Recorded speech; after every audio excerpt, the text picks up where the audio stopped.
Welcome. Hi, thank you. Thank you. David is the CEO of Witty overall, and Yes. and the way I like to say it, he's our male ally. Ended up starting my first business in my home. And as I told Nora, I feel that the greatest gift technology has given to society is that technology allows us, families, to work in our homes and take care of children. But I really believe also that workplaces need to really incorporate the human element, because each one of you who works for a company, each one of us, comes to work with a lot of personal stuff that we have to manage. And we have to find a way to make sure that work environments really support healthy home environments. And it's not going to happen if we don't understand issues that people have and try to make it so supportive that people go back feeling rejuvenated and want to give positive energy back. We need more women in technology. Now, one of the ways you get women into technology is they have a passion for it. They have a passion for building neat new things, or they have a passion for consulting with people to get them to be successful in business or something like that. Well, I'm going to talk about how I developed a passion for engineering. So this is Donna's story. Now, when I got to, and I really wanted to be a pilot all the way up until I was about 10, and then I discovered that aeronautical engineers were people who built airplanes, and I just was in love with airplanes. I had model airplanes on my ceiling and all that, and so I said, okay, I want to be an aeronautical engineer when I was 10 years old. And then when I was 12, I started reading science fiction. By the time I got to college, I walked into my advisor's office, and he said, in 1958, he says, "What are you doing here?" And I said, "I'm here to major in engineering." And he said, "Girls can't be engineers." And I said, "Yes, I can." So by 1961, here I am, and there were actually 4 or 5 women in the School of Engineering. I was the only woman in aerospace engineering, aeronautical engineering. And how many people know what the thing in my hands is? A slide rule, right. For you younger people, that's a non-electronic calculator.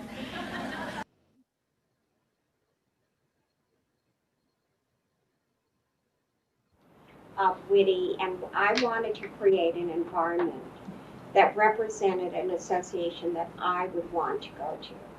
So I wanted it to have a strong business focus, because I felt that even if you're a pure technologist, if you don't understand the business of your company, your contribution will be very limited. I wanted to help women understand that. I also wanted to create an environment where no matter what your title was, you were treated with equal respect, so that whether you were a secretary or a vice president, when you walked into that meeting, there wasn't this cliquey, "I'm better than you are because of what my title is."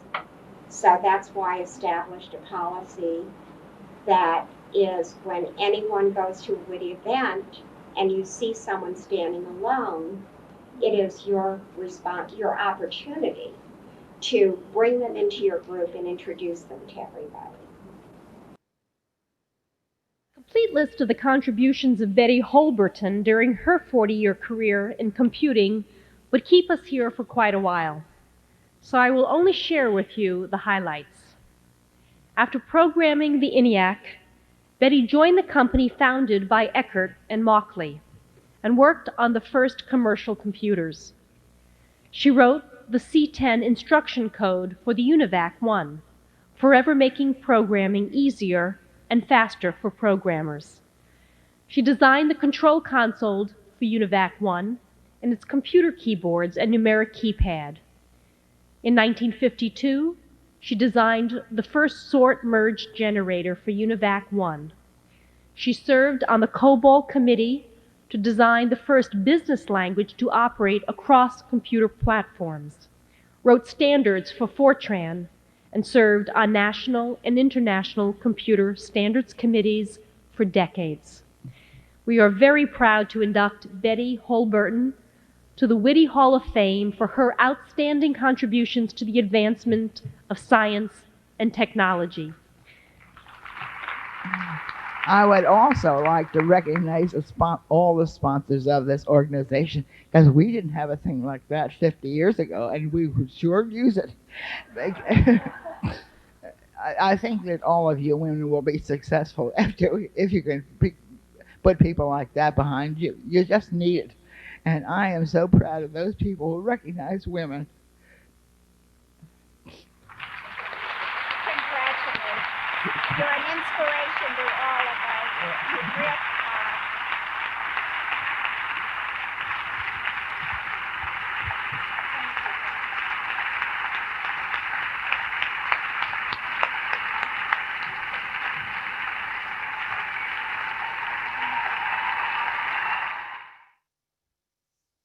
Wow, we've had such incredible moments throughout the years of Whitty, and I think Carolyn's words still ring true till this day. Hello, everyone. I'm Sheila Passetti. Welcome to our third day of our Digital Inclusivity Summit, Reinventing Our Future. We have a very exciting day ahead, and I look forward to getting our day started. I wanted to introduce our very own Boston leadership team member, Parna Sarkar Basu, who will be moderating this fireside chat. She is the CEO and founder of Brand and Buzz Marketing. Hello, Parna. Hello. Thank you so much for having me here today. We're excited to have you.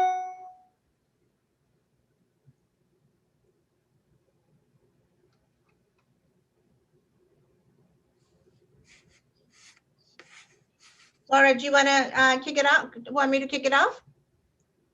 Yes, please, Parna. Go right ahead. All right. Thank you so much. Thanks, Laura. Hey, Camilla. It's so great to have you here. Hello, everybody from, I believe it's sunny Boston if I look out the door. So we have, so today we're going to be talking about diversity and how it's more than just it's more than talent management. And we are hoping to cover a breadth of topics, from diversity of thought and inclusive design to topics that even society or government does not want to address. But what I would ask of you is, please engage with us, share your comments on chat, ask your questions. Let's make it very, very interactive. That's the goal. And welcome again. So Camilla is the Chief Diversity Officer and Corporate Social Responsibility Leader at PTC. Both of those hats that she wears is tremendously huge. I don't know, it's like the crown, and also it's got its burdens. So, so before we dive in, Camilla, why don't you introduce yourself and tell us a little bit about your career journey and how you got to where you are today? Thanks so much, Parna, and thanks for having me here. It's great to see all of you. I am just under 3 months into my role at PTC, so I'm still, figuring out this adventure I've decided to take. Interestingly, from my home. So for any of you who have made career moves during the past several months, I'm with you. It's odd, but I'm okay with it, I think. I'm okay with it. So as Parna mentioned, at PTC, are we able to hear? Okay, I just saw something in chat. So at PTC, I'm responsible for global diversity, equity, and inclusion, and also corporate social responsibility. And that extends into everything from thinking about our talent life cycle, recruiting, to talent management, to the cultural employee experiences that we create, to how we create our impact in industry, to our interactions with vendors, to thinking about our customer experience and the products that we design. So it's quite a bit of influence and opportunity that's there, which is incredibly exciting. And then on the CSR side, We look at everything from compliance to employee engagement, volunteering, giving, as well as ways in which we want to help influence good in the world through our product and our brand. Prior to PTC, I was at TripAdvisor, and I spent about just over 3 years there, also doing work in diversity, equity, and inclusion, and had the fortune of also seeing the breadth of this work there, from the employee experience to how we engaged with travelers and partners, so hotels, airlines, all those the kinds of things. And then I was at Korn Ferry before that, also doing this work. So if you keep rolling it back, you'll see that my very first job was in the diversity and inclusion space, and I'm one of the rare folks that have been on this interesting wave of peaks and valleys and interest. And we'll talk about this a little bit more, Parna, as we get into the conversation, but just some of the observations I've had over the past 20 years in a variety of environments, from corporate to higher ed and even correctional facilities. And often I would like to go back to working in correctional facilities. I think it's Really? some ways it's a little easier than corporate in some ways. I guess we'll get to that in a minute. We will. Thank you so much. You definitely have an amazing career, and everything you do is so related and relevant to how we move society forward, for sure. But before we begin, let's understand what diversity means, because it can be interpreted in so many different ways and can mean different things to different people. Politics and geography also play a big role in how we define diversity. And in some places, like now in the US, one of the big topic of conversation is diversity of race. So in your mind, if you, or in your opinion, if you could share with us how you see diversity and how should diversity look like? Mm-hmm. So I come at this from years of observation and study. I also have a background in anthropology, so I'm really fascinated with cultures and environments and how people navigate different spaces and their identities. But it also is a very personal way that I engage with this topic, because I identify as a woman of color, as queer, as a caregiver to an 11-year-old, and to a mom with dementia, as a single mom who's also in a partnership with someone who identifies as white, and a blended family. So like all of these layers I bring into, and that's just the beginning, right? There's all these layers I bring into how I engage with the world. So I have to think about diversity in its most expansive ways, because otherwise I can't reconcile who I am and my identities. So often we tend to default to the things that have been presented to us because of government regulation or compliance. I mean, if you look at the history of how diversity work has started within the United States, it was largely a combination of social pressures, social justice movements, and also the government coming in and saying, okay, here are things that we need to be able to track and look at. And that has been the case in many geographies. So that's why we're in a situation where the only real topic globally that everyone is mostly willing to talk about to varying degrees is gender. That's a point of entry. And then you start to look at other things. And there's some environments, particularly Europe right now, there's been a spark around the conversations around disability. There are other geographies that may be more willing to enter the conversations about religion and spirituality. Within the United States, as Parna mentioned, race is something that has always been there, but it's like, we want to talk about it, but not, let's talk about it in a way that, isn't too complicated. And you can look at the history of media and you'll see, it's like, is there a sitcom about it? Okay, then maybe we can enter into a conversation a little bit, but nothing too deep. And this summer really kind of was an awakening and a realization that even though it's been sitting there and we know it's an important part of the work, we really haven't gone as deep. Where I I encourage people to start really paying attention is around disability and accessibility, especially if we're talking about the power of tech and accessible and inclusive design. There are ongoing conversations that we need to have about age and generational dynamics. The pandemic and especially the vulnerable populations have raised those conversations in different ways.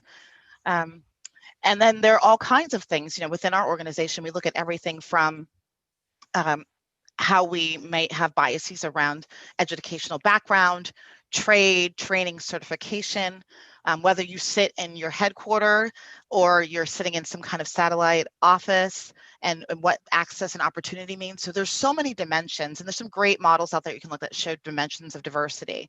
It doesn't, the intent of this is not to get your head spinning and saying, oh my goodness, there's so much, like, how can you track it all? But it's to realize there's so much.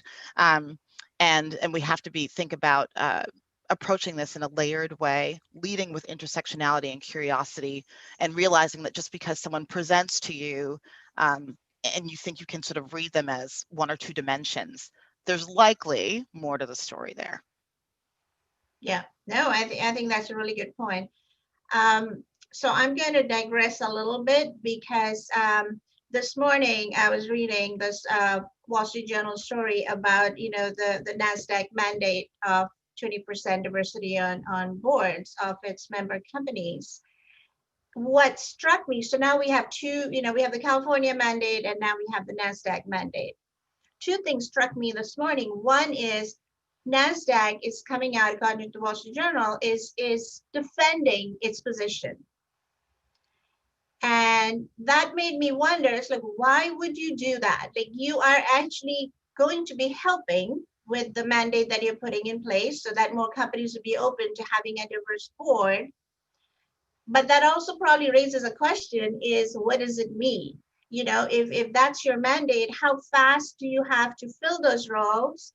Will you bring in the right people? And then the second question that kind of popped into my head was, and actually it's also in the article, that not everybody wants to let the world know of their sexual preference or religious preference or what have you. So how do you marry that mandate with people's personal need to not be known for their whatever preference? So I was just curious, what's your thought on that? Yeah, it's interesting because when we think about self-disclosure or self-identification, which is usually like first order business when you're starting a diversity and inclusion program, it creates lots of challenges globally. So within the US, there's more familiarity and willingness to answer some personal questions for some, and folks don't have to do it, but they're used to seeing those kind of demographic questions asked around gender, age, race, sexual orientation.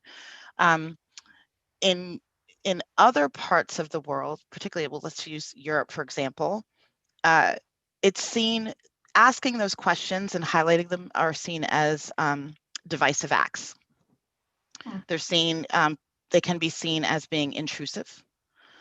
And the complication there is that you kind of get that. Okay, so why are we creating all these groupings and having people identify? Isn't that counter to what we're after here?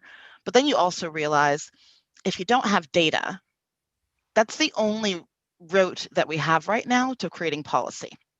So it's a really tricky place. It's like, we want to respect privacy, but at the same time, if we don't understand the composition of our organizations and our societies, it's really hard to service. Right. So there's a big effort that we have to do as individuals who are passionate about this work to create trust, to really lean into all of the work that's being done on data privacy protection. So it is not illegal. Some people think it's illegal to collect that demographic data in Europe. It is not, but you have to have a good reason for it. You have to explain why you're doing it. So there are layers there that are protecting individuals, which I'm absolutely in support of. But at the same time, yeah, we also have to realize with all of those measures in place, some people do not want to reveal. They're not in the same place. They don't want to reveal all this. That's private. It's personal.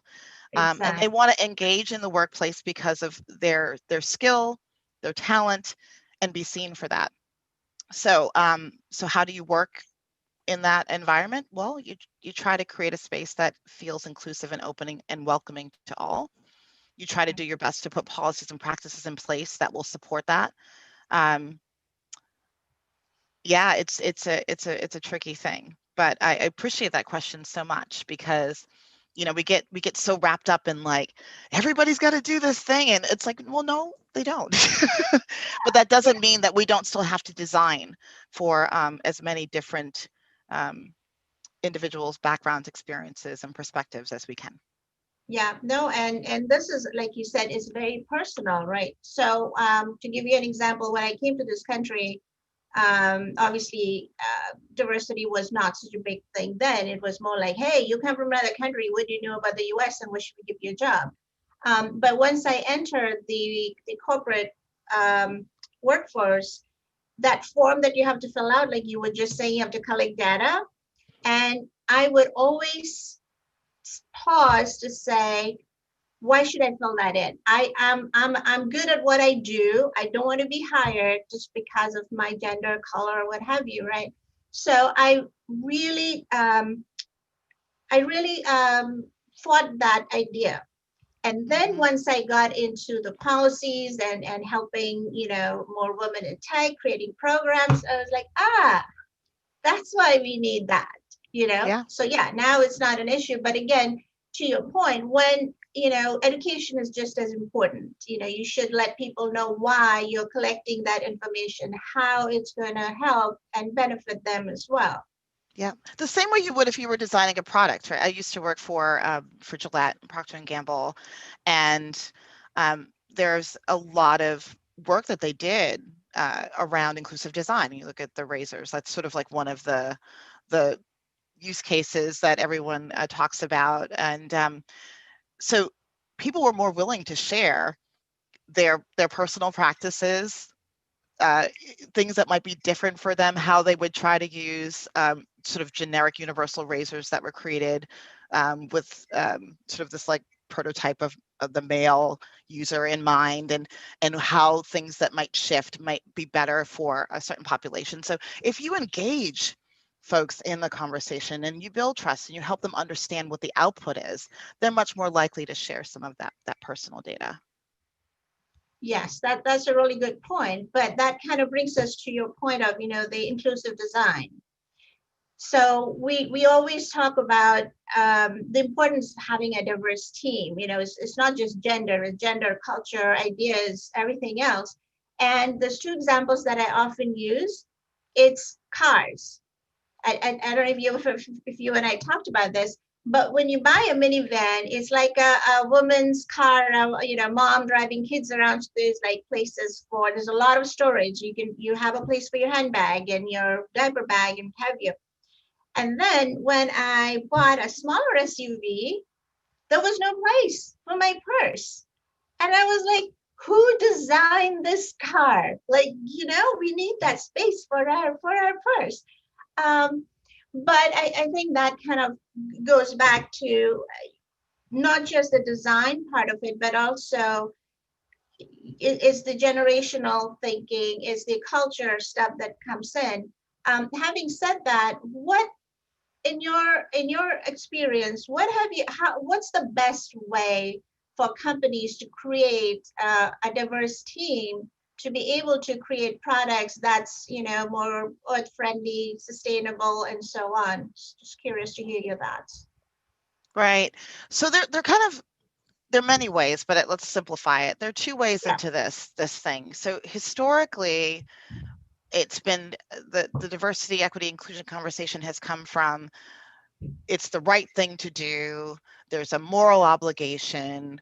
There are social pressures. Culturally, there are groups that are mobilizing, pushing companies to think about these issues. In places where you're not careful, it becomes like charity, giving back. that's where it gets tricky. You know, we want to, oh, we should hire more people from these other places and give them an opportunity, and it can feel a little bit of like a savior trope, and we don't want that. But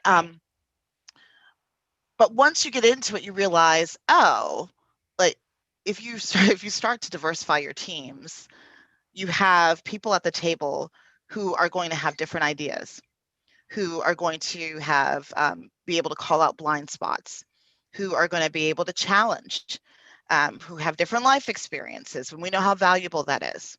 So all of that is great, and I'm sure you've all seen the research, but if you don't create an inclusive environment where there's psychological safety so that you can leverage all of those things, it kind of falls flat.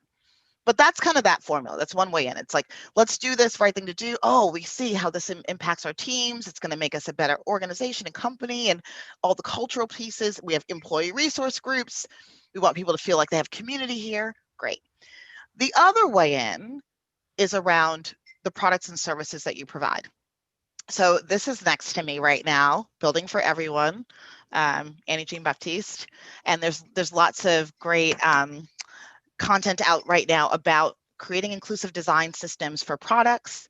And it started with accessibility, sort of a compliance effort, but it's extended now to thinking about putting the user at the center of design. And oh my goodness, what if we do that for everything? Not just products, but everything we create, putting the user at the center. So that means you need to talk to more people. You need to engage more folks. When I was at TripAdvisor, it became very apparent that we had started to fall into the habit of who we've always thought as a traveler. So when you think of someone who has the financial ability to travel, the time for luxury to engage, they're usually like these pictures of the families that pop up and the individuals, and then you start creating visuals around that, and your products speak to those populations, and you forget, oh, wait a minute, all of a sudden it looks like it's a lot of like families with two kids, predominantly white, heterosexual couples of a certain age, usually 30s, late 20s, 30s, and then you realize, oh, we're missing all of these other folks. So so the act of sort of thinking about this work is, yes, it's good for your internal culture, and we kind of know that story. But I'm a real fan of, like, let's tie in that product piece and not keep it as a separate activity, but pull it all the way back. So when you look at what you need to create on the world, how do you work that back into, oh, that means we need teams that can execute on this.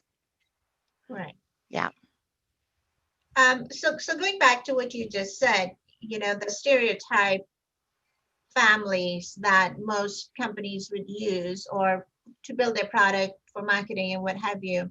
Now that there is more conversations that we're making more people aware of, there's all these other kinds of diversity around. Do you feel that the needle is going to shift totally like 180 degrees, and they'll forget the whites and the people that they used to see on TV or building the products, and we'll now see more diversity and diverse teams and more women of color? Can the needle shift that far, or do you feel that there's going to be some kind of a good coming together of strategy? Yeah, I think that there's always has been, and there always will be room for all. It's not, this is a win-win. And unfortunately, this is one of the situations that have plagued this work, is that people believe in order to promote or amplify or highlight certain groups, you have to displace others. And this should not be an active displacement. You might see some shifts. You might see more women sitting in the C-suite. Okay, that might be balance, right? I don't think it's displacement. It might be an active balance. You might see boards expand or shift in different ways to include more inclusion across lots of types of diversity. But I think if we, I try not to engage too much in that conversation, because I think it feeds